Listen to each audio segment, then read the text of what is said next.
राशिद लतीफ ने अपनी एक इंटरव्यू के दौरान एक ऐसी बात कही है जो काफी डिबेटेबल है, लेकिन बात बिल्कुल सही है। उन्होंने कहा है कि राशिद लतीफ का स्टैचर वसीम अकरम से बड़ा है, वो वसीम अकरम से बड़े बॉलर हैं। और यहाँ पर आप डायरेक्ट कंपैरिजन नहीं कर सकते क्योंकि दोनों के सिनारियोज, दोनों के सिचुएशन बिल्कुल अलग है। वसीम अकरम जब पाकिस्तान टीम का हिस्सा बने तो पाकिस्तान एक ऐसी टीम थी जो काफी सालों से टेस्ट क्रिकेट खेल रही थी, ओडीआई क्रिकेट खेल रही थी। पाकिस्तान क्रिकेट में कई लेजेंड्स आ चुके थे और पाकिस्तान क्रिकेट ऑलरेडी आप कह सकते हो कि एक डिसेंट लेवल पे चल रही थी। उस वक्त ऑलरेडी पाकिस्तान के लिए इमरान खान, जावेद मियांदाद, या उसके अगर मैं थोड़ा पहले जाऊं तो जहीर अब्बास, हनीफ मोहम्मद, ऐसे बहुत सारे क्रिकेटर्स, अच्छे क्रिकेटर्स क्रिकेट खेल चुके थे। इनफैक्ट जब वसीम अकरम उस टीम में आए तो उस टीम में ऑलरेडी बहुत सारे अच्छे क्रिकेटर जैसे सईद अनवर, सलीम मलिक, ये सब ऑलरेडी टीम में थे। तो वसीम अकरम एक ऐसी टीम में आए थे जहां पर टीम एक नेक्स्ट लेवल पे जाने की कोशिश कर रही थी। एंड ऑफ कोर्स वसीम अकरम के आने के बाद पाकिस्तान ने 1992 का वर्ल्ड कप जीता, जिसमें वसीम अकरम ने बहुत इंपॉर्टेंट रोल प्ले किया। लेकिन राशिद खान 2015 वर्ल्ड कप के बाद इस टीम में आए।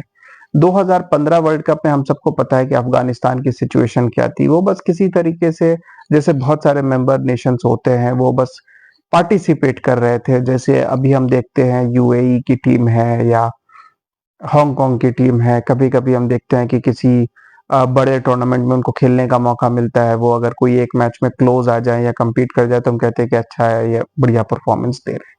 लेकिन राशिद खान के इस टीम में आने के बाद इस टीम की परफॉर्मेंस नेक्स्ट लेवल पे चली गई। यहाँ पर बस मैं आपको बेसिक कंपैरिजन के लिए एक बात बताना चाहता हूँ कि वसीम अकरम ने अपने क्रिकेटिंग कैरियर में, क्योंकि वसीम अकरम 2003 में रिटायर हो गए थे, तो टी20 क्रिकेट ऑफ कोर्स उन्होंने इंटरनेशनल टी20 क्रिकेट नहीं खेली है, नहीं कोई लीग खेला है।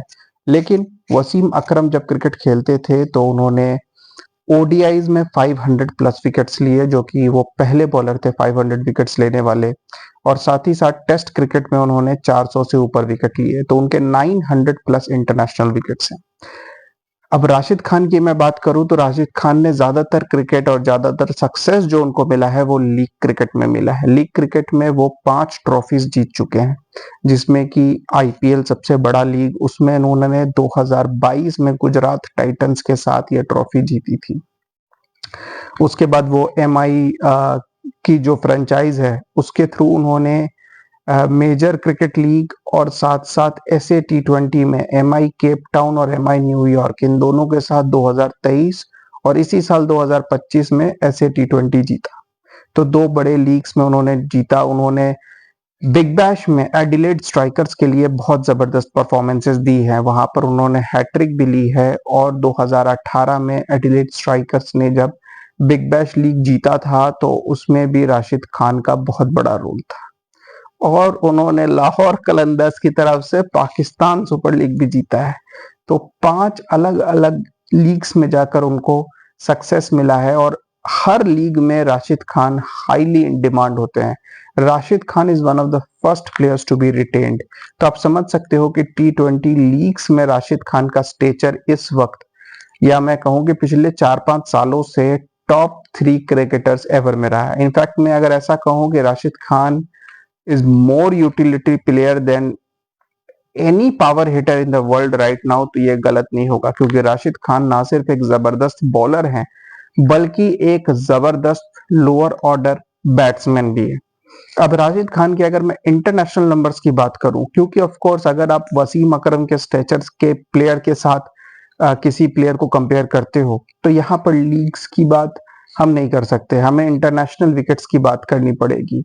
लेकिन इंटरनेशनल विकेट्स में टेस्ट क्रिकेट में तो राशिद खान का कोई कंपैरिजन हो ही नहीं सकता वसीम अकरम के साथ, क्योंकि अनफॉर्चुनेटली अफगानिस्तान को इतनी टेस्ट क्रिकेट मिलती नहीं है। टेस्ट स्टेटस भी उन्हें रिसेंटली मिला है और उस स्टेटस को पाने में भी राशिद खान का बहुत बड़ा रोल है।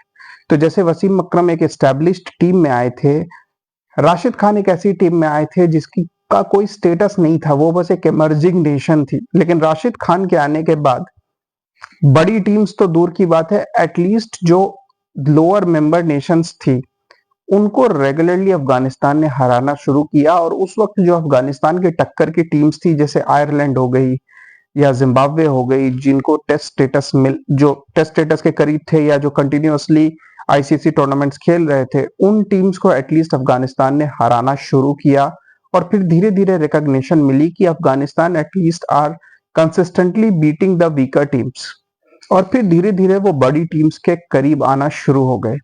एक आधे बीच में सरप्राइज मिले, लेकिन कभी भी अफगानिस्तान उस बड़े लेवल तक नहीं जा पाई जो कि एक्सपेक्टेड था कि शायद अब करेंगे अब करेंगे।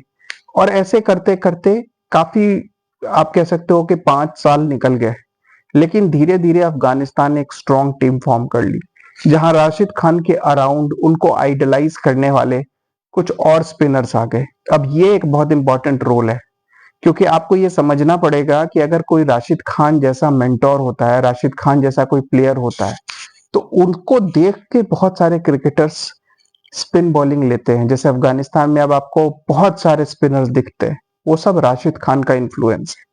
और अब देखते देखते अफगानिस्तान की टीम ऐसी हो गई है जिसमें सिर्फ राशिद खान नहीं बल्कि 2-3 और अच्छे स्पिनर्स, चाहे मैं मुजीब की बात करूं, चाहे मैं अल्लाह गजनफर की बात करूं, चाहे मैं नूर अहमद की बात करूं, ये सारे स्पिनर्स वर्ल्ड क्लास हैं। ये तुरंत बड़ी बड़ी लीग्स में पिक हो जाते हैं, और साथ साथ 2-3 अच्छे फास्ट बॉलिंग ऑलराउंडर्स आ गए, 1-2 अच्छे बैट्समैन आ गए। और अब देख लीजिए कि अफगानिस्तान की टीम ऐसी है कि उस टीम के 7 से 8 प्लेयर्स ऐसे हैं जो दुनिया भर की लीग्स खेलते हैं। आईपीएल, जिनका सिलेक्शन क्राइटेरिया बहुत टफ है, जिसमें बड़ी मुश्किल से कोई प्लेयर, अच्छे अच्छे प्लेयर सिलेक्ट नहीं हो पाते, वहां पर अफगानिस्तान के वो पहले प्लेयर बने जिन्हें सनराइजर्स हैदराबाद ने पिक किया था 2017 में। और देखते देखते वो आईपीएल के भी बहुत इंपॉर्टेंट प्लेयर बन गए, और अब आईपीएल में कितने सारे अफगानिस्तान के प्लेयर खेलने लग गए हैं। तो इन सब की रीजन कहीं ना कहीं राशिद खान ही है। राशिद खान ने इवेंचुअली 2023 वर्ल्ड कप में, या मैं इससे कहूं कि उसके पहले से धीरे धीरे असर आना शुरू हो गया, पाकिस्तान को कई बार वो हराने के करीब आने लग गए। धीरे धीरे बांग्लादेश को भी वो एक आध मैच में हराने लग गए, और फिर पाकिस्तान को इवेंचुअली उन्होंने शारजा में एक T20 सीरीज में 2-1 से हरा दिया।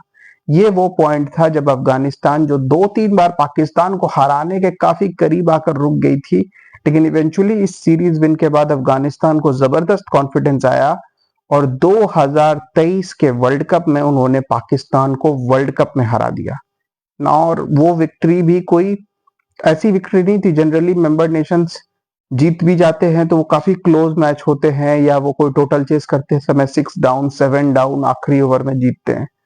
उन्होंने कॉम्प्रिहेंसिवली पाकिस्तान को बीट किया जब उन्होंने ऑलमोस्ट 300 का टारगेट सिर्फ 2 डाउन बड़े आराम से चेस करते हुए बनाया। उसी वर्ल्ड कप में उन्होंने इंग्लैंड को हराया, श्रीलंका को हराया, 3 ओडीआई वर्ल्ड चैंपियंस को उन्होंने वर्ल्ड कप में बीट किया। ये कोई फ्लूक नहीं हो सकता। साथ साथ उन्होंने 2024 वर्ल्ड कप में, T20 वर्ल्ड कप में कमाल ही कर दिया जब वो सेमीफाइनल में पहुंच गए, और वहां पर उन्होंने ऑस्ट्रेलिया को हराया ना। Australia is the ultimate level कि कोई भी टीम चाहती है कि हम ऑस्ट्रेलिया को बीट करें। ऑस्ट्रेलिया को वो 2023 ओडीआई वर्ल्ड कप में भी बीट कर सकते थे, लेकिन वहां पर वो काफी करीब आकर रुक गए थे। और उस ओडीआई और 2024 के T20 वर्ल्ड कप के सेमीफाइनल्स तक में साउथ अफ्रीका से हारने के बाद ऐसा नहीं हो गया कि अफगानिस्तान रुक गई। उसके 2 महीने के अंदर उन्होंने साउथ अफ्रीका को शारजा में 2-1 से ओडीआई सीरीज हराया, फिर बांग्लादेश को सीरीज में हराया। तो ये एक मैच नहीं जीत रहे, ये एक सीरीज जीत रहे हैं। इस वक्त वर्ल्ड क्रिकेट में सिर्फ इंडिया एक ऐसी टीम है जिनको वो अभी तक हरा नहीं पाए हैं, लेकिन 2 बार उन्होंने मैचेस टाई किए हैं इंडिया के साथ। एक ओडीआई मैच 2018 एशिया कप का, और पिछले साल 2024 की स्टार्टिंग में इंडिया और अफगानिस्तान का एक T20 मैच बेंगलोर में टाई हो गया था। सुपर ओवर में इंडिया जीत गई थी, लेकिन they have came close 2 times.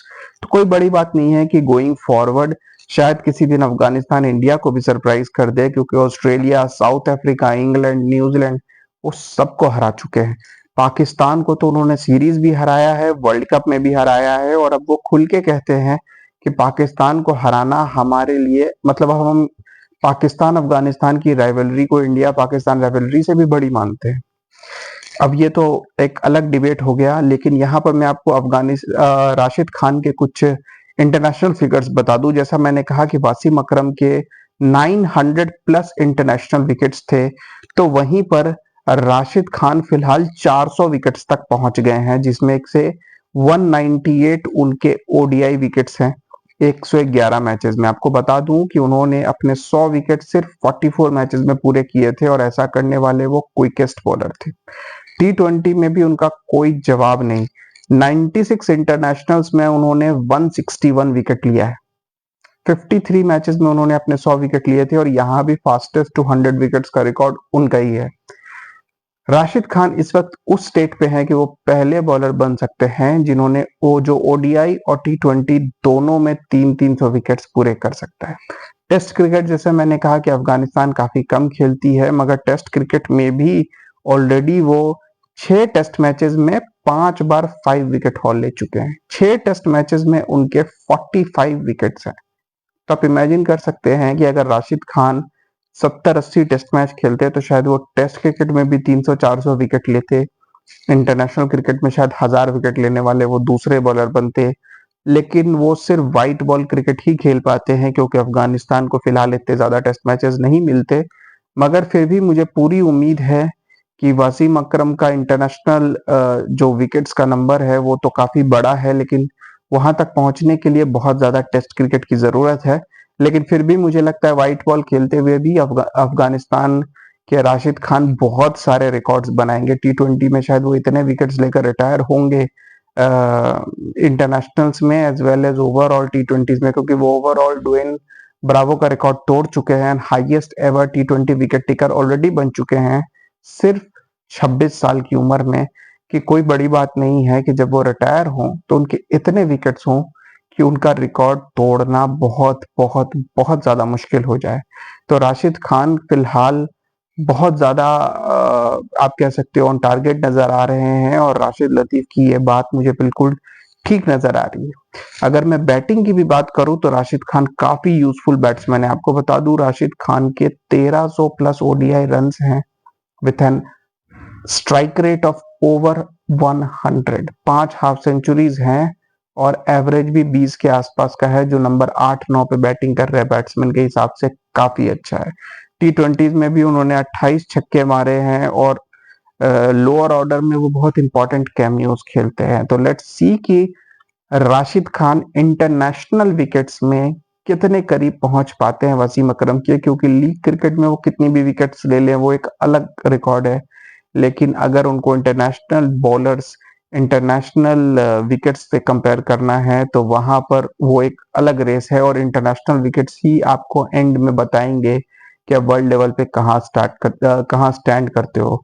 उनके ऑलरेडी 400 प्लस विकेट्स हो गए हैं, और जितनी तेजी से वो विकेट्स ले रहे हैं मुझे लगता है कि in the next 5 years you will see Rashid Khan being compared to the all time greats. Keep watching guys. Thank you.